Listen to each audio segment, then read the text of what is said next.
r/AskReddit. What industry is a lot shadier than it seems? Avocado farms. Most of the farms in Central America are taken over by the cartel because of how much money is in selling avocados. I'm surprised there aren't more in the US. The textbook industry. Pearson is the ducking mafia. McGraw-Hill was the bane of my existence for years. Ask a Mortician is a really good YouTube channel that tries to make the death industry more open and clear. Trucking. The margins are razor thin and so everyone is trying to nickel and dime each other constantly. The drivers lie to their dispatchers. The dispatchers lie to the brokers lie to the clients. All of this for like $50, $100 sometimes. Not an industry, but higher academia is badly broken. Some of the smartest people are some of the most badly exploited. Old tenured professors limit the number of faculty many departments can have, forcing people to work as postdocs forever, effectively doing all the work the prof should be doing in the first place. Meager pay and long hours, plus constant pressure makes postdocs some of the most depressed people. The grad students are no better either. A lot of the times grad students don't complain about ill treatment, harassment and outright bullying as they don't want to jeopardize their prospects of graduating. If you're a foreigner, this situation becomes even worse, whether you're a grad student or a postdoctoral researcher. All industries are shadier than they seem. I used to work for a flute manufacturer and it was shady as hell. Deeds.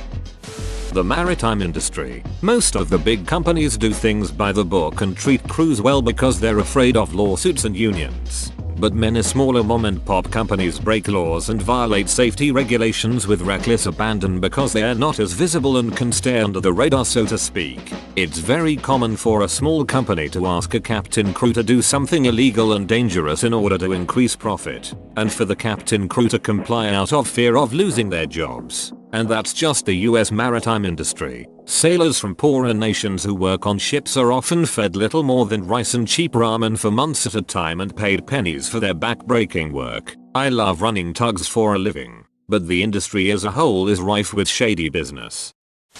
Dietary supplements. It's gotten better, but there's still a lot of half-truths and whole lies. Not all that long ago it was seriously like the wild wild west.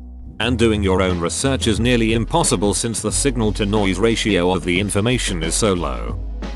As a chef owner, I would say delivery services like Grubhub. They take 30% of the sale, leaving the restaurant with basically $0 in profit. And their customer support is a joke. It's like they hate us. Duck them. Never again. Domain names. There's so much shady stuff that goes on when it comes to domain names. Cyber squatting, sketchy registrars, domain hijacking, scams, predatory pricing, etc. Then there's the whole like.org fiasco that's been in the news recently. Pet industry. Basement puppy mills and dogs that are so inbred they can hardly breathe. There are plenty of ethical breeders out there, and some unlicensed breeders are ethical even if in a legal gray zone. But the conditions of some of the so-called puppy mills can be really bad. Sometimes when breeds are mixed and the pup gets the recessive genes the breeders weren't looking for, they straight up euthanize it because they know it won't sell. Not to mention how many purebreds are actually not pure at all, and sold as is. Shady. Jewelry, gems, diamonds is pretty dark. I've seen that movie. Advertising. We don't really give a duck if it works. We already got your money. Even better, it's practically impossible to say it didn't work. Your sales stayed flat. Just think how much they would have dropped if you didn't run that ad campaign. Sunglass industry. Punny business. But, yes, it's true. I'll use Oakley as an example because it's literally close to home. Oakley has not been the same since they were bought out. Oakley was a great company to work for with great bonuses, swag, and extremely high company morale. Their HQ is one of the coolest buildings you could find and the people were always happy to work for a legendary company that really treated their employees right. Oakley knew their customers well, but at the end of the day, it's still a business, and Luxottica wanted that business. Luxottica bought them out in the end, but not through Oakley's own will. You see, Luxottica owns nearly all the major glasses brands and the stores that carry them. They are one step short of a full monopoly of the entire global eyewear industry. Luxottica wanted Oakley, So they took Oakley off all the shelves of every major glasses retailer until Oakley could do nothing but give in. Squeezed dry until they had to be bought at nicer price for Luxottica. The non-profit world. Unfortunately, most people at the top are in it to make a name for themselves and don't usually care about the mission of the organization. The last company I worked for was a small non-profit helping the homeless, and they did care and did a lot of good work, but the old CEO retired, and the new one the board brought on was more interested in her own ego than anything. Fast forward 2 years from that point. 10 out of an original staff of 35 were let go in the span of 2 months, including me. Several programs had to be scaled back or stopped entirely. The organization came under direct auditing scrutiny from local and state government for questionable financial choices the CEO made, like using funds to travel by what would normally be a 2-hour drive, repeatedly, and that CEO then resigned because of the hostile work environment created by the city. Another orga friend works for has come under fire for its CEO firing anyone that disagreed with her, especially when they stood up to her making potentially illegal decisions. And that's far from an isolated story. There's a lot of good people in the lower levels, but the C-level execs of these companies are sometimes crazy. Mattress industry, specifically, mattress firm. Hear me out, K-pop. All the idol industry is shady. I've seen some interviews on retired idols and they have a lot to say about how the industry works. One of them even mentioned that they would split the profit 70/30, but when it came to pay, they divide the expenses 50/50, and if the group didn't make enough money, the idols would be in debt with the producers. Many times, idols would come out much poorer than when they entered. Eyeglasses. You have no idea the snow job they put most people through when it comes to buying them. It's far worse than trying to buy a new car from a dealership. Wholesale frames are about $5.20. Wholesale lens blanks are another $10. Any kind of dip coating, UV, tinting, etc. is negligible cost and effort to apply. Literally pennies. To top it off, they don't even do a whole lot in-house, but send it to labs which are basically sweatshops that can take up to 2-3 weeks when labor time is literally under 5 minutes. Instead of training real opticians and technicians, they're just glorified sales staff now. Most of the time they don't even bother with proper measurement for PD, frame width, or arm fitting. Was an optician in the early 90s. I'm horrified at what the business has become. The music and the art industry. Apparently Tiger Zoos. Edit. Thank you for the gold. You'll probably never recover financially from this. Recycling. Dirty little secret of the recycling industry is how much is either shipped overseas and dumped in a landfill or just sent directly to your local landfill. The good news is the toxic stuff is what is sent overseas. Well, good news if you're not in a poor country, I guess. Recycling is a much more palatable than selling our trash to China as raw materials. What industry isn't? Light bulb industry. No shade there. Fast food is whack. Food service in general. Honestly, I was a waitress for 10 years at various restaurants, but they all had something in common. There was no paid time off, meaning if you got sick and had bills to pay, you were going to work. Not only that, but even if you decided you'd take the day off and lose the money, you were threatened with being fired unless you got a doctor's note, which none of us could get, since we didn't have health insurance. Really wild stuff.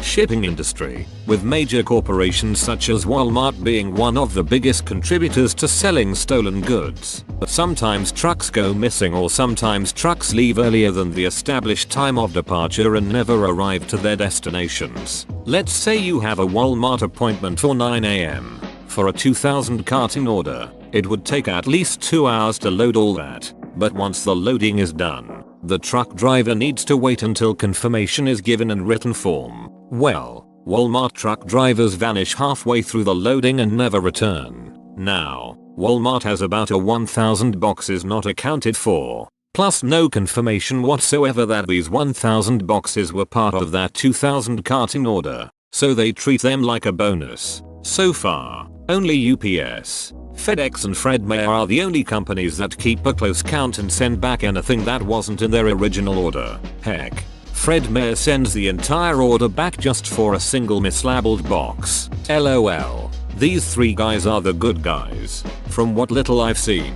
But Walmart, Jesus. Sometimes, boxes get labeled as being something entirely different in order to bypass special qualifications or restrictions. For example, about the time when Corona-chan started going crazy, we had to label toys and board games as groceries for a huge Walmart order that took about a week and a half to properly label and ship. It was a nightmare and pretty much every employee aside from the administrative staff was disgusted and pissed.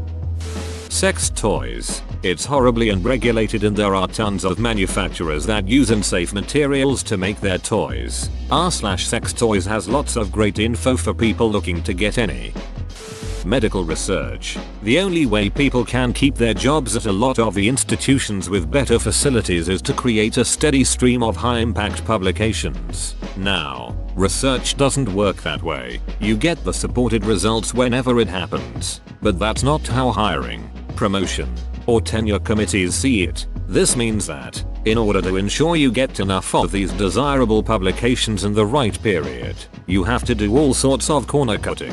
You publish before the results are well supported. You publish results that are unrepeatable. You write papers in the smallest possible units of the work so people need to wait years to see what the full results are. In the process, junior scientists' careers can be made or absolutely destroyed in this system. A lucky student who gets the right project can find themselves as first author on a very high impact paper and be set for years. But an experienced and previously successful postdoc can be ruined when they can't produce the results the senior scientists want, or just not in the right time frame. The senior scientists rarely have the time to do, or carefully look over, the actual research because they are so busy actually writing the papers and the grants needed to fund the work in the first place. If reviewers catch these issues with the papers, the authors just shop the paper to other journals until it passes and or they put up such a pitched battle with the editors they just let it pass. Sometimes the eds feel they can't handle the pressure. Sometimes are just convinced by the bombast. All of us have seen published papers that we rejected for other journals earlier because the work is poorly done or is just incorrect. To be clear, the authors really believe in their papers even when they are aware of their shortcomings, and they usually have plenty of evidence that papers just as problematic or worse have been published. So why not theirs? On top of everything, the universities and research institutions work over these findings with their press department, and by the time it makes it to journalists, the story is so distorted that it's barely related to the actual work. Bloggers digest this even further and the misperceptions are spread all over a much wider community. Even other scientists in different areas of the same field will absorb this news as truth. These are the scientists on those committees mentioned above, demanding a particular kind of result. As a result of all this, medical research is much more inefficient and expensive than it needs to be. However, scientists need to jobs, grant money, and good facilities to do their work at all, and the system makes it clear what they need to do to ensure those necessities, so they oblige. Edit. I want to be clear that I am only speaking to a very specific area of scientific research here, and I do not intend to tar the whole field with the same brush. Rating services like Yelp refuse to advertise and your good reviews magically get rearranged. Hey, look, if you want to do that and be transparent, I get it. But most every business owner knows how scummy this is and most clients just have no idea. I have a business that isn't something that would usually be looked for on Yelp. They called and I just froze. Luckily I do long-term rentals and was sold out. Explained I wouldn't have an opening for months. They seemed to leave me alone. Yet they have my business on the front page of Google search, under the wrong category. Eyewear. Luxottica owns a large majority of eyewear and holds a virtual monopoly on the market. They control all prices and will crush competition. The only reason eyeglasses and sunglasses are so expensive is because of price gouging. Cruise ships. I was told I was having a minimum of 1 day off every week and work normal hours, 8-10 each day, with a good pay and good prepaid tips. I ended up working 30 days in a row, all over 400 hours, for $1,600 with tips included. This company I was working for was called Scenic Cruises. Ship was called Miss Scenic Crystal, which was an Australian company working over a Swiss company going under a Maltese flag, sailing in Central Europe. That's how I understood it anyways. They deliberately did this so they could break international laws. I counted at least 5 that they broke.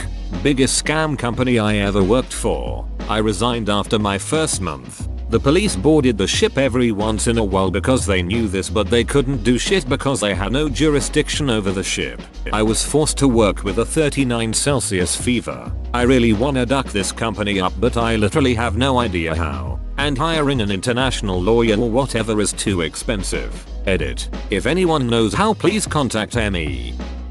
Whoa, you made it to the end? You're a ducking beast. I'll cut you a deal. Smash like and subscribe for more curated content, bruh. It's free and that's a great price.